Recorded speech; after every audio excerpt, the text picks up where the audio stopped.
परमात्मा का स्मरण। ओम नमः सिद्धेभ्यः। ओम नमः सिद्धेभ्यः। ओम नमः सिद्धेभ्यः। ओम नमः सिद्धेभ्यः। ओम नमः सिद्धेभ्यः। ओम नमः सिद्धेभ्यः। शिवं शुद्धिबुद्धं परं विश्वनाथं न देवो न बन्धुर्न गरिमा न गरिता न अङ्गं न सङ्गं न स्वेच्छा न कायं चिदानन्दरूपं नमो वीतिरागम् चिदानन्दरूपं नमो वीतिरागम् चिदानन्दरूपं नमो वीतिरागम्। जय बोले त्रकालवर्ती त्रैलोक्य पूज्य विश्वाराध्य पंच परमेष्ठी भगवानी की जय। आदि विधाता आदि तीर्थंकर वृषभदेव श्यादिनाथ भगवानी की जय।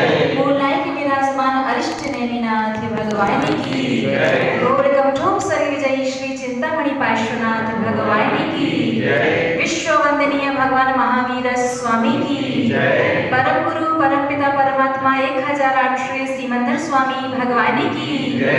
20वीं सदी के प्रथमाचार्य मुलुक कुल पितामह धर्म साम्राज्य नायक चारित्र चक्रवर्ती आचार्य भगवंत श्री शांति सागर जी मुनिराज जी की जय। रत्नत्रय धारी तपोधन श्रेष्ठ परम श्रद्धेय परम पूजनीय मम शिक्षा दीक्षा गुरु गणनीयारिका श्री सौम्य नंदिनी माता जी की जय।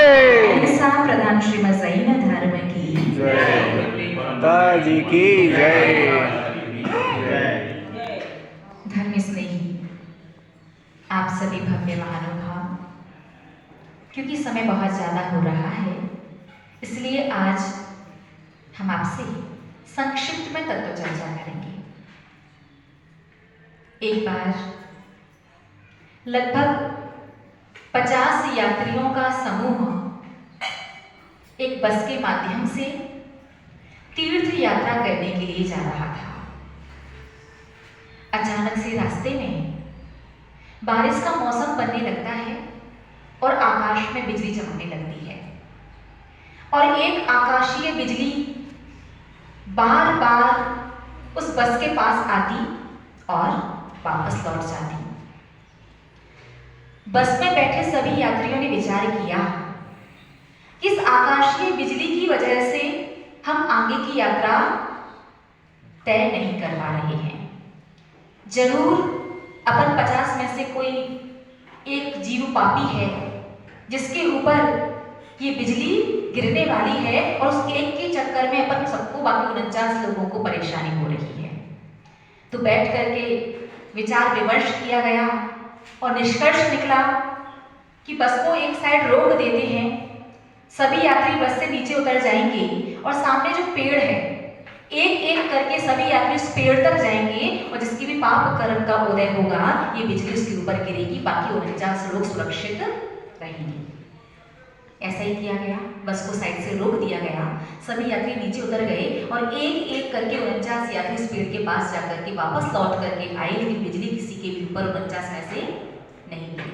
अब एक अकेला बचा, तो बाकी सभी को और उस एक को भी लगने लगा कि शायद मैं ही सबसे ज्यादा पापी हूँ, मेरे ही ऊपर ये बिजली गिरने वाली है और मेरी ही वजह से सबको परेशानी हो रही थी। और ऐसा विचार करके जो 50वां जो यात्री था, अंतिम जो व्यक्ति था, जैसे उस वृक्ष के पास उस पेड़ के पास गया वो आकाशीय बिजली आकर के बाकी के 49 लोगों के ऊपर गिर गई। अर्थात वो एक के पुण्य की वजह से बाकी के सारे 49 जीव 49 लोग सुरक्षित थे। आज हम आपको संक्षिप्त में यही बताना, यही समझाना चाहते हैं कि किस प्रकार से सामूहिक पुण्य का बंध और सामूहिक पाप कर्म का बंध ये जीव करता है और कैसे एक व्यक्ति के पुण्य से पूरा परिवार प्राकृतिक आपदाओं, प्राकृतिक संकटों से सुरक्षित रह सकता है। आप सभी लोग की दमोहवासी हैं और अक्सर यहाँ साधु संतों का सानिध्य बहुत ज्यादा आप लोगों को मिलता है। एक छोटा सा प्रश्न है हमारा आपसे, आपको हमारी बात समझ में तो आ रही है ना? जी। हमारा प्रश्न है आपसे, अपने जैन धर्म का एक सबसे आसान सा वो तरीका बताइए। यूं तो जैन धर्म में जन्म लेने वाला जीव ही नहीं, संसार के हर एक व्यक्ति को विशेष पुरुषार्थ करके पुण्यवान बनना चाहिए। क्यों बनना चाहिए? क्योंकि आचार्य भगवत जिनागम में लिखते हैं, पुण्य फला अरिहंता। अरिहंत अवस्था की, अरिहंत पद की जो प्राप्ति होती है, भगवान पद की जो प्राप्ति होती है, भगवत्ता की जो प्राप्ति होती है, वो प्राप्ति भी पुण्य का ही फल है। तो फिर भी यदि प्रत्येक जीव विशेष पुण्यात्मा ना बन पाए तो कम से कम पूरे घर परिवार में एक सदस्य तो ऐसा पुण्यात्मा होना चाहिए कि जिसके पुण्य की वजह से बाकी के पूरे घर वालों का जीवन व्यसनों से, कुसंगति से, दुर्गुणों से और ज्यादा विशेष पाप कर्म के उदय से सुरक्षित रह सके। तो हमारा प्रश्न है आप सभी लोगों से, जैन धर्म की सबसे आसान सी, सबसे छोटी सी वो कौन सी क्रिया है, वो कौन सा कार्य है जिसे एक व्यक्ति करके भी उसका पुण्य पूरा परिवार वाले सभी लोग भोग सकते हैं उस पुण्य फल। हाँ, देवी शास्त्री गुरु के आगे तो हमारे जन्म में कुछ है नहीं। जितना ही विस्तार है सब देवी शास्त्री गुरु से ही है कि देवी शास्त्री गुरु की वो सबसे आसान सी कौन सी चीज है? देवी दर्शन तो हमारे जैन धर्म की प्रारंभिक सबसे पहली क्रिया है। और देव दर्शन के पुण्य से आप तो देव दर्शन क्यों महत्वपूर्ण है, कैसे करना चाहिए, बाद में बात करेंगे। आप लोग देव दर्शन डेली करने वाले श्रावक है ना, डेली अभिषेक वाले श्रावक है, ठीक है। आपके मंदिर के भगवान मूलायक नैमिनाथ भगवान की जो नाभि है, नाभि का आकार कैसा है? उधर नहीं देखिए, इधर इधर डेली देव दर्शन करते ना, बात समझ में आ रही है? डेली देव दर्शन करने जाते हैं, अभिषेक पूजन पाठ सब कुछ करते हैं। ये सब आप लोगों का नहीं है, सबका है। अक्सर देखना जय जय नाथ परम गुरु हो, घंटों बैठते हैं मंदिर में, भगवान की भक्ति आराधना अभिषेक पूजन पाठ सब कुछ करते हैं। और आश्चर्य की बात है 365 दिन दर्शन करते हो, इतने वर्षों से करते आ रहे हो और अभी तक भगवान की प्रतिमा की नाभि तक पर ध्यान नहीं गया। और फिर जब जीवन में संकट आता है, जब जीवन में समस्या आती है, जब जीवन में कष्ट आता है तो दोष किसे लगाते हो? क्या करते हैं? भगवान कुछ तो नहीं कर रहे हैं, तो वर्षों से दर्शन करते आ रहे हैं। माँ जिनवाणी क्या करती है? इतना सब कुछ तो लिखा है कि जाप लगाओ समाधान हो जाता है समस्याओं का, पूजन पाठ करो, स्वाध्याय करो, मन को संतुष्टि मिलती है, आत्मिक शांति की, आत्मिक आनंद की अनुभूति होती है। गुरुराज जो आते हैं, माता जी जो आते हैं, साधु संत जो आते हैं, महाराज जी लोग जो आते हैं, वो प्रवचन में बताते हैं कि ऐसा करने से ये मिल जाता है, वो करने से वो फल मिलता है, हमें तो कुछ मिल ही नहीं रहा। शिकायत होती कि नहीं होती? बोलिए ना, आपको बोलना है। जब जीवन में संकट आता है, समस्या आती है, तकलीफ आती है, जब जीवन में बुरा समय चलता है, सबसे पहले किसे दोष लगाते हैं? भगवान, भगवान को, देवी शास्त्री गुरु को। वर्षों से करते आए, क्यों नहीं मिल रहा हमें फल? कुछ नहीं होता धर्म कर्म करने से। बहुत प्रकार के प्रश्न, बहुत सारे विकल्प हमारे मन में आ जाते हैं। महानुभाव, हमारा जैन धर्म तो लड्डू की तरह है, ऊपर से नीचे से, आजू से बाजू से, आगे से पीछे से, कहीं से भी खाओ हमेशा मीठा ही लगेगा। जैन धर्म की कोई भी कैसी भी क्रिया करो, कैसे भी करो, आप जैन धर्म करोगे तो कुछ ना कुछ किंचित फल आपको अवश्य मिलेगा। लेकिन ध्यान रखना, यदि लड्डू में घी पूरा और आटे का अनुपात बिगड़ जाए तो लड्डू का स्वाद भी बिगड़ जाता है। वैसे ही भले घंटों का धर्म करो या ना करो, कुछ सेकंड का, कुछ मिनट का थोड़ा सा धर्म करो, लेकिन आपका धर्म लाजवाब होना चाहिए। ऐसा होना चाहिए कि आपको भी लगे कि हाँ मैंने धर्म किया और उस धर्म का विशेष फल आपको प्राप्त भी हो। भगवान के दर्शन कैसे किए जाते हैं? दर्शन करने से होता क्या है? अभी लगभग 2-3 दिन आर्य का संघ आप सभी लोगों के बीच में है, और यदि आप लोग समझना चाहोगे कि आप लोग रोज दर्शन करने आते हैं, दर्शन कैसे किए जाते हैं, दर्शन का फल क्या है, दर्शन का महत्व क्या है, कैसे दर्शन करना चाहिए, भगवान के दर्शन में क्या भावना भाई जाती है, और दर्शन करने का पुण्य फल कैसे कब उदय में आकर के हमें फल देता है। बहुत सारे प्रश्न हैं, बहुत सारी बातें हैं। अपन धीमे धीमे आगे एक दिन का जो समय है उसमें समझ लेंगे। पहले आज वापस अपने विषय पर आते हैं। हमारा आपसे प्रश्न था, आपको समझ में आया ना? ऐसा तो नहीं लग रहा कि माता जी दूसरे ग्रह से आई है, एलियन है। पार्टी पे बैठा दिया, निवेदन किया, तो कुछ ना कुछ तो सुनाएंगे, अपन को सुनना पड़ेगा। तो भैया ठीक है 10 मिनट बैठ के सुन लेते, ऐसा तो नहीं है ना? नहीं, बोलिए ना। नहीं, समझ में आ रहा है ना? तो आगे कंटिन्यू करें, फिर यहीं पर एंड कर दें। थोड़ा सा 5 मिनट का समय और लेंगे बस आपका। तो ऐसी कौन सी क्रिया है? तो आचार्य भगवती ने कहा एक सामूहिक का पुण्य, सामूहिक का पाप होता है। कई बार आप देखते हैं जब प्राकृतिक आपदाएं आती हैं तो एक साथ बहुत से लोग मर जाते हैं और उसमें कुछ एक सुरक्षित भी बच जाते हैं। तो एक साथ मरे, एक साथ बचे, वो कौन सा कर्म होता है? जो सामूहिक रूप से बांधा जाता है। लेकिन अभी आज अपन चर्चा कर रहे हैं कि ऐसा वो कौन सा कार्य है जो कि घर का एक सदस्य करे, एक व्यक्ति करे और उसका पूरा फल पूरा परिवार भोग सके। आचार्य भगवती ने कहा जैन धर्म की सबसे आसान सी क्रिया भगवान जिनेंद्र देव का अभिषेक देखना। क्या समझ में आया? भगवान का अभिषेक देखने का पुण्य फल ऐसा होता है कि उसका पुण्य फल आपका पूरा परिवार भोग सकता है। आपके पूरे परिवार को प्राकृतिक आपदाओं से सुरक्षित रख सकता है। आप यदि चाहो कि हमारे परिवार में किसी की भी मृत्यु एक्सीडेंट वगैरह से ना हो, आप यदि चाहो कि हमारे पूरे परिवार में किसी को ऐसी कोई लाइलाज बीमारी ना हो कि जिसकी वजह से तड़प तड़प करके वो मर जाए, आप यदि चाहो कि किसी भूकंप में, किसी सुनामी में या कोई विस्फोट वगैरह में आग वगैरह लगने की वजह से किसी की मृत्यु ना हो, प्राकृतिक आपदाओं से यदि अपने परिवार को सुरक्षित रखना चाहो तो आपको भगवान जिनेंद्र देव का अभिषेक देखना चाहिए। ये अभिषेक देखना कैसे चाहिए? प्रश्न ये है हमारा, तो उत्तर आप लोगों को देना है। हमें लग रहा है हाथ सभी के खड़े हैं, बस हमें दिखाई अभिषेक देखते हैं डेली, तो आखिरकार किस प्रकार से अभिषेक देखने से हम उस पुण्य को बांध सकते हैं जिसका फल पूरा परिवार भोगे। घर का हर सदस्य अभिषेक देखे, ऐसा होना चाहिए कि ये नहीं हो सकता कम से कम एक सदस्य तो देखे ताकि उसका पुण्य का फल क्या हो सके? पूरा परिवार हो सके, पूरे परिवार को मिल सके, पूरा परिवार सुरक्षित रहे। तो ठीक है, आज हम बता देते हैं, अपना नया परिचय नहीं है। वैसे कुछ गुरुमा जी, बड़ी माता जी आपकी नैमी नगर कॉलोनी में जब 2-4 दिन का प्रवास हुआ था, पूर्व में आई थी, तब हम भी आपके नैमी नगर कॉलोनी माता जी बन करके ही आए थे। अब दूसरी बार हम आपकी नैमी नगर कॉलोनी आए हैं, कोई बात नहीं, अपन वापस शुरुआत शुरू करते हैं, वापस से परिचय कर लेते हैं। आज हम बता रहे हैं, कल आप याद करके आना, भूल मत जाइएगा ना, भोजन के साथ आंसर को बचाना नहीं, ठीक है? ऐसा तो नहीं है ना कि माती प्रश्न भी आप ही पूछो, उत्तर भी आप ही बताओ और समझ भी आप ही हो। समझिएगा आप लोग, समझिएगा। तो भगवान जिनेंद्र देव का अभिषेक देखना, कैसे अभिषेक देखना? जब भगवान का अभिषेक हो तो धीमे धीमे ताली बजा करके और मुख से जय हो जय हो जय हो का नाद करके भगवान का अभिषेक देखने से ऐसे सातिशय पुण्य का बंध होता है जिसका फल पूरा परिवार भोग सकता है। बस हमें कैसे अभिषेक देखते हैं? कई बार तो शाबा का अभिषेक देखना ऐसा रहता है, ऐसा रहता है घर वालों ने जबरदस्ती मार पीट के भेज दिया कि नहीं गए तो घर में खाना नहीं मिलेगा, बस बैठिए। किसने ऐसे हाथ बांध रखे हैं, कोई अपनी जाप भी करता जा रहा है, पूजन भी करता जा रहा है, पड़ोसी की चुगली भी सुनता जा रहा है और आंखों से अभिषेक भी देखता जा रहा है और आंखों से ये भी देखता जा रहा है कि कौन आगा कौन जा रहा, पूरी रिपोर्ट कार्ड आया था कि कौन कौन मंदिर आया, किसने क्या कहा, किसने क्या किया, सारी चीजें हैं। वो सब तो ठीक है, उन सब पर चर्चा बाद में करेंगे। सारे विषय को लेकर के बैठे तो विषय बहुत ज्यादा बड़ा हो जाएगा।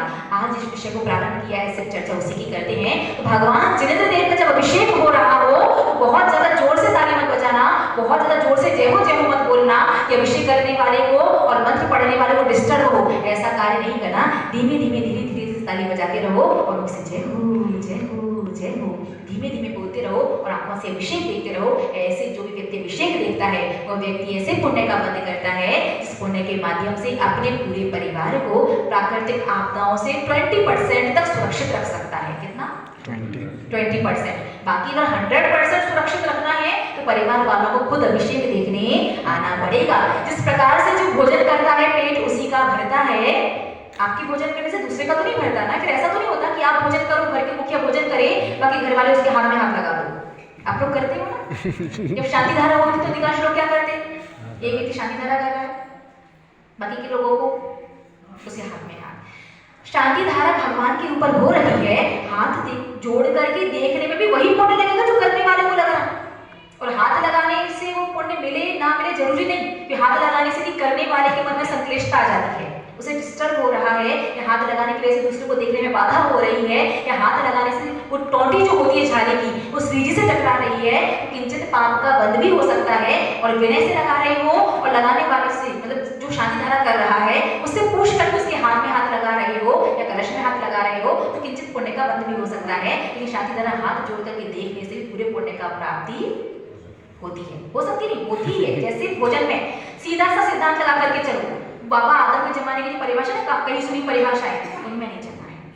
एक्चुअली में धर्म क्या है, उसके पीछे का कारण क्या है, उसमें लॉजिक क्या है, उसको पकड़ करके चलना है। सिर्फ वर्षों हो गए देव दर्शन करते करते, जिस दिन आप 45 दिन के हुए थे उस दिन से आप भगवान का दर्शन करने आ रहे हैं, और लगभग अब तो 45 साल से ऊपर गुजरे बहुत सारे लोग हो जाएंगे। कुछ की यात्रा जारी है, कुछ हो चुके, कुछ पार कर चुके हैं। एक छोटा सा बेसिक सा प्रश्न हमारा आपसे, देव दर्शन अनिवार्य क्यों है? प्रश्न है आपसे, देव दर्शन अनिवार्य क्यों है? ऐसा कौन सा कारण है जिसकी वजह से आप जीवन में एक दिन का भी देव दर्शन नहीं छोड़ सकते? क्यों?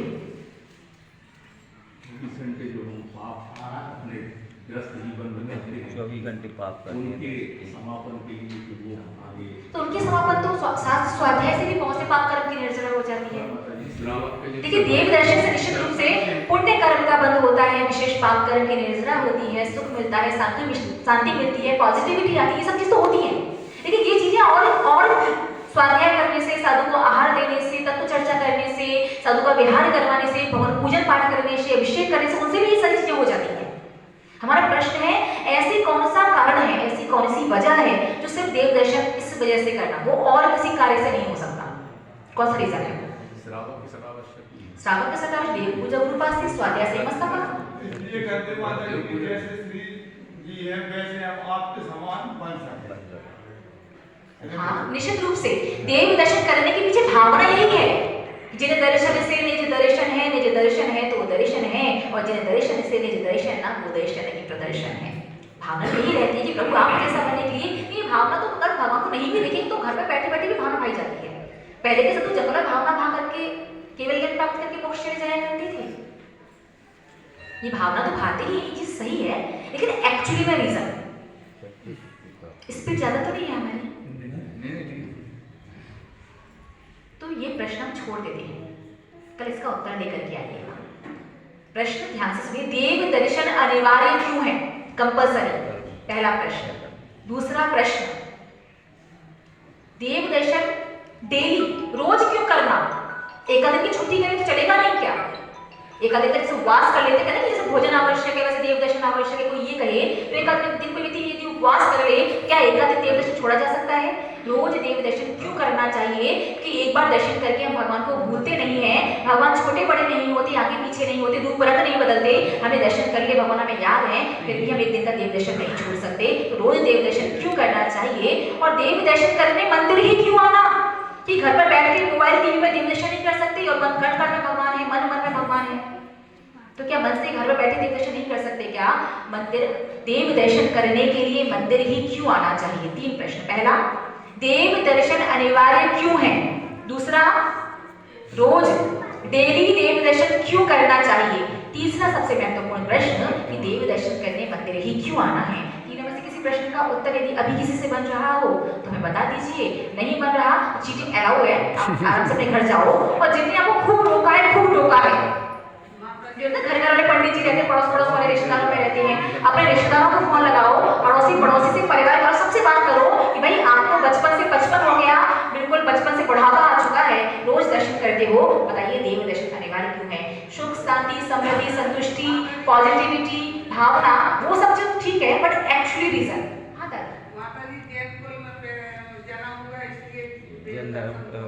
अभिषेक मंदिर आना जिन कुल में जन्म हुआ नहीं, ये तो एक कर्तव्य है। तो अगर आप एक बच्चे से कहो, बच्चा कहे दादी दर्शन क्यों करना चाहिए, रोज मंदिर क्यों जाती हैं? उसने कहा जिन कुल में जन्म हुआ इसलिए। उसने कहा ठीक है, मुझे नहीं जाना, कुल में जन्म हुआ तो कोई ये तो जाना ही पड़ेगा। जिन कुल में जन्म हुआ दर्शन करना चाहिए, वो जाना चाहिए।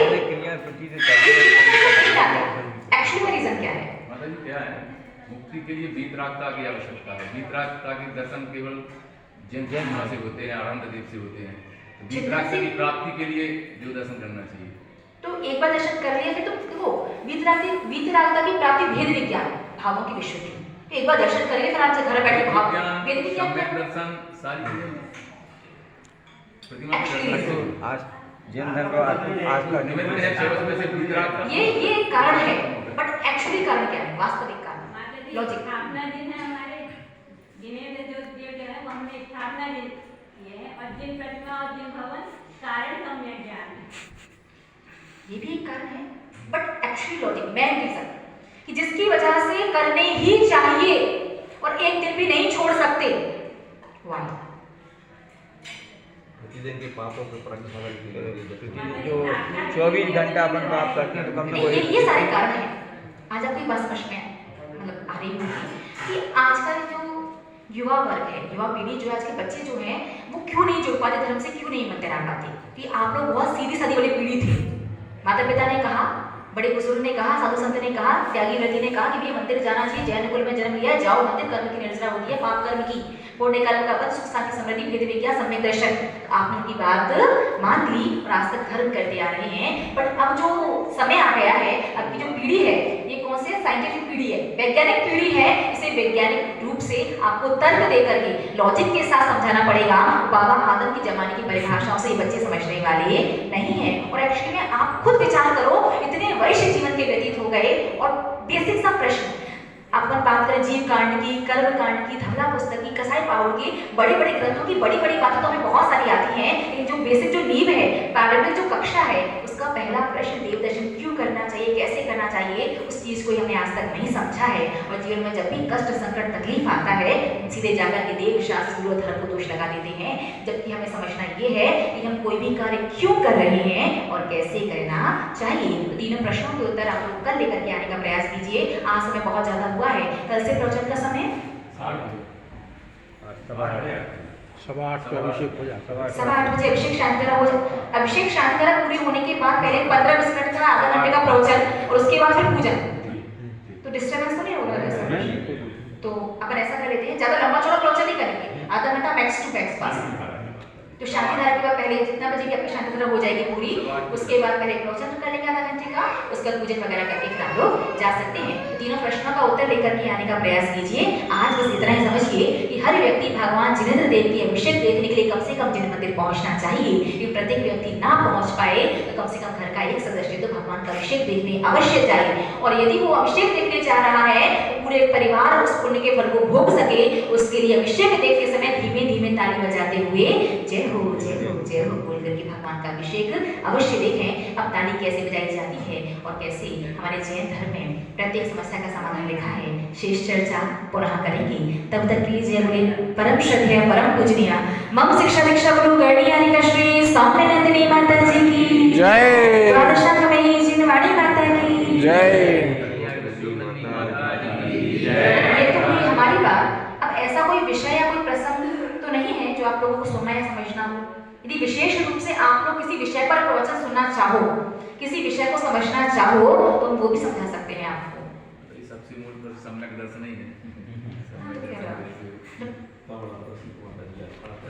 अगर तीन प्रश्न हाँ, और सबसे पहले भगवान की नाभि देख करके जाइएगा। कितनी बड़ी आश्चर्य की बात है ना, बताओ कि भगवान की नाभि मतलब नहीं आए बस आए भगवान जी बैठे, मतलब ऐसा लग रहा है कि लोग ये चेक कर रहे हैं कि भगवान जी मंदिर छोड़ के चले तो नहीं गए। जैसे आप इमरजेंसी होती काम होता है तो कभी मंदिर छोड़ के ऑफिस चले जाते हो, व्यापार पर चले जाते हो या फिर रिश्तेदारी में चले जाते हो, भगवान जी चले तो नहीं गए, ये देखने मंदिर आते हो, ऐसा लग रहा है। तो भगवान की प्रतिमा के दर्शन करो, पूरे भगवान के चरणों को देखो, नाभि को देखो, वक्षस्थल को देखो, भगवान की मुस्कान देखो, नेत्रों को देखो, मस्तिष्क को देखो, पूरे मुखमंडल को देखो। उसके बाद बताते हैं कैसे देवी दर्शन करते हैं। तो जोड़िएगा दोनों हाथों को, लगाइएगा आसन और धीमे धीमे ताली बजाते हुए मंगल में अरहम का पाठ करेंगे। ठीक है? अरहम अरहम अरहम अरहम अरहम अरहम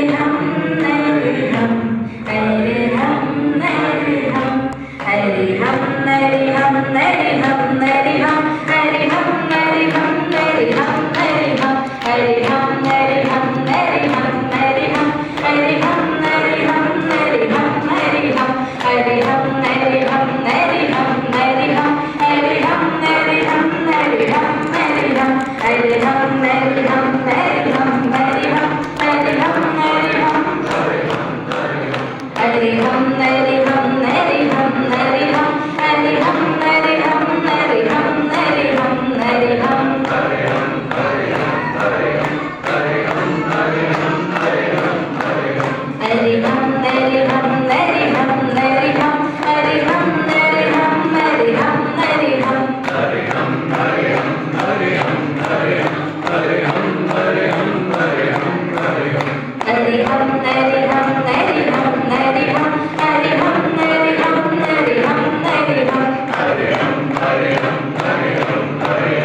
आपस में रब कीजिएगा। दोनों हाथों की हथेलियों को सबसे पहले आंखों पर लगाएंगे। मस्तिष्क का स्पर्श करते हुए सिर का स्पर्श करेंगे। मुख का स्पर्श करते हुए गला और गर्दन, दोनों कंधों का स्पर्श करते हुए दोनों हाथ, पेट का स्पर्श करते हुए नाभि और दोनों पैरों का स्पर्श करते हुए कमर का स्पर्श करेंगे। खोलिएगा आंखों को, जिह्वानी स्तुति।